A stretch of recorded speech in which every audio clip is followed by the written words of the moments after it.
ojoojúmọ́ pẹ̀lú Olúṣẹ́gun Ládébùà.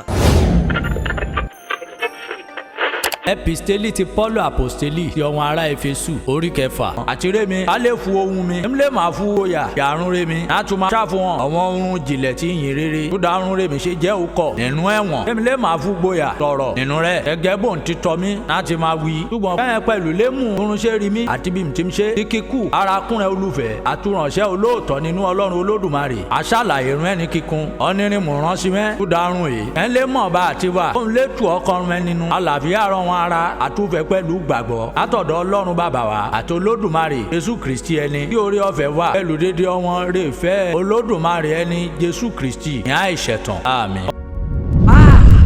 Bíbélì dùn ká èdè Ìjẹ̀bú pẹ̀lú Olúṣẹ́gun Ládébùà.